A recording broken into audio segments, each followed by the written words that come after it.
फक्त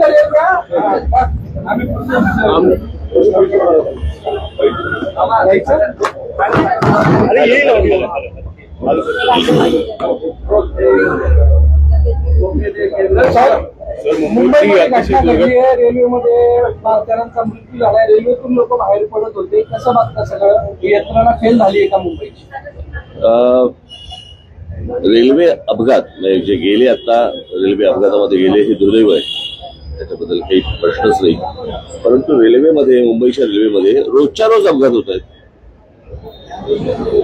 असं मला नाही वाटत एकही दिवस असेल की रेल्वेमध्ये अपघात नाही झालाय, कोणाचा हात नाही गेलाय, कोणाचा पाय नाही गेलाय, कोणी गेलेलंच नाहीये, असं एकही दिवस गेलेला नाहीये. प्रश्न असा आहे की ती रेल्वे चालते कशी, हे जगाला एक आश्चर्यच आहे. खरं तर अनेक वर्ष याच्यावरती अनेकदा मुंबईतल्या लोकांनी हा गोष्ट केंद्र सरकारला सांगितली की त्याच्यासाठी एक वेगळं महामंडळ तुम्ही करा, ते रेल्वे मंडळच वेगळं करा, कळलं का? अजून काही होत नाहीये त्या सगळ्या गोष्टींसाठी. आणि रेल्वे मुळात एक गोष्ट आपण बघितली पाहिजे याच्यातनं की या शहरांचं सगळ्याच आपल्या शहरांचं काय झालंय. नुसता हा रेल्वे पुरता मध्ये विषय नाहीये.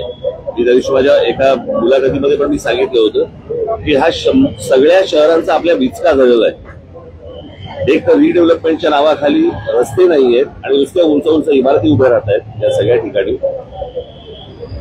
आणि रस्ते नसल्यामुळे पार्किंगची व्यवस्था नाही, पार्किंगची व्यवस्था नाही म्हणून ट्रॅफिक अडला जातो.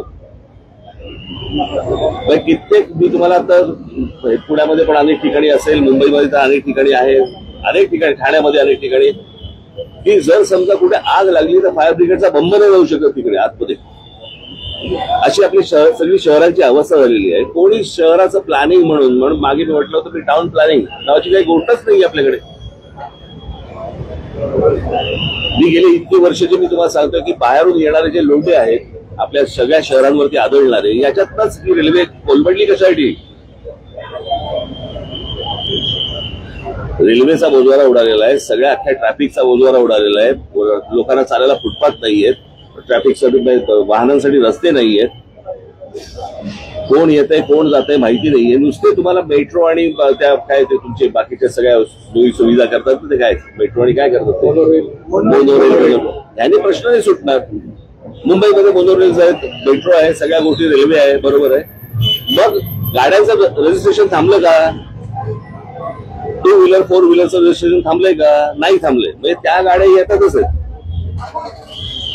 म्हणजे नक्की मेट्रो कोण वापरतंय, मोनोरेल कोण वापरतंय, कोण काय करतंय, काही कोणी पाहायला तयार नाहीये.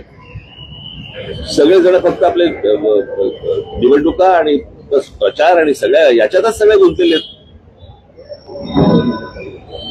शहरं म्हणून याच्याकडे बघायला कोणी तयार नाही. आणि शहरांबद्दल बोललेलं याच्यावरती तुमच्या चॅनलवरती त्याला किंमत नाही.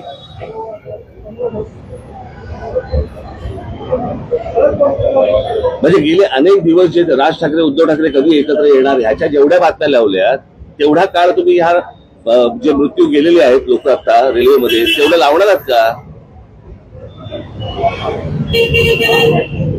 आपण कशाला महत्व द्यायचंय, कोणत्या गोष्टीला महत्व द्यायचंय हेच समजेल असं झालंय सगळ्या गोष्टींमध्ये.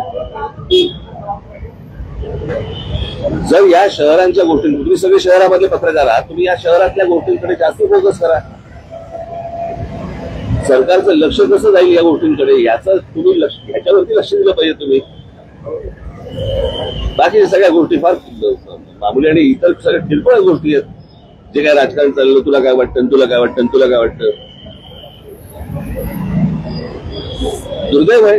मला असं वाटतं केंद्र सरकारने या गोष्टींकडे लक्ष दिलं पाहिजे, तातडीने लक्ष दिलं पाहिजे. ती रेल्वेमध्ये त्या प्लॅटफॉर्मवरती रोजची जर समजा तुम्ही गर्दी बघितली तर लोक आतमध्ये कसे शिरतात आणि कसे बाहेर येतात.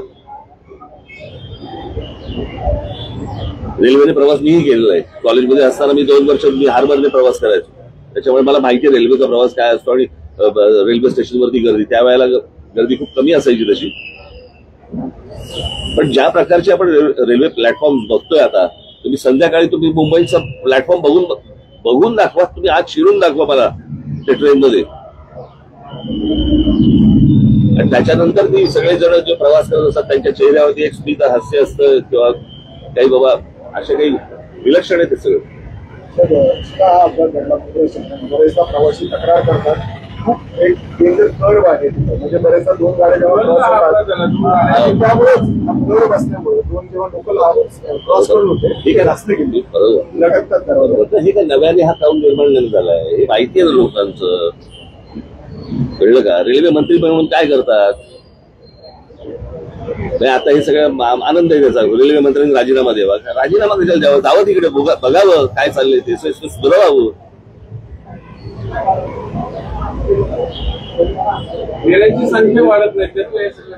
अहो तुम्ही एकदा मुंबईच्या रेल्वेमध्ये प्रवास करून बघावं, मग तुम्हाला कळेल मी काय म्हणतो. ऍडमिनिस्ट्रेशनचं म्हणणं याच्यावरती त्याचा क्लोज एसी लोकलला होती, मग ते फिजिबल वाटतं. अहो कसे माणसं राहतील आतमध्ये गुदमरून मरतील, किती गर्दी असेल कल्पना आहे का तुम्हाला? म्हणजे त्याची एक जागा बाबा बाहेर पडण्यासाठी पाहिजे, एक जागा आत जाण्यासाठी पाहिजे, काही नाही. जिथनं बाहेर पडतायत तिथनं आत जातायत. तर ज्याला उतरायचंय तोच परत पुढच्या स्टेशनवर जातोय. आता जो अपघात झाला त्यावेळेस तिथं सुविधा पण मदत कार्य पण लवकर पोहोचलं नाही. त्या बॉड्या होत्या मागे पण नाही का तुम्हाला आठवत असेल की त्याच्यावरती आंदोलन झालं होतं, त्या ब्रिज मध्ये सगळे पडला होता पडला होता आणि सगळं झालं होतं. सगळ्या ठिकाणी हे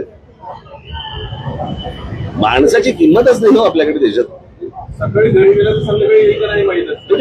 याचं कारण माणसाची किंमत नाहीये. हीच गोष्ट जर समजा जगात कुठेही घडली असली ते कसे बघतात त्याच्या गोष्टींकडे. आपले हे सगळे जातात ना आता परदेशामध्ये जातात, सगळे जग बघून येतात. मग हे सगळे मंत्री संत्री जे जातात ते काय नक्की घेऊन येतात? तिकडची रेल्वे तुम्ही आणू नका, बाकी विचार तरी आणा, तोही नाहीये. फ्रस्ट्रेटिंग आहे.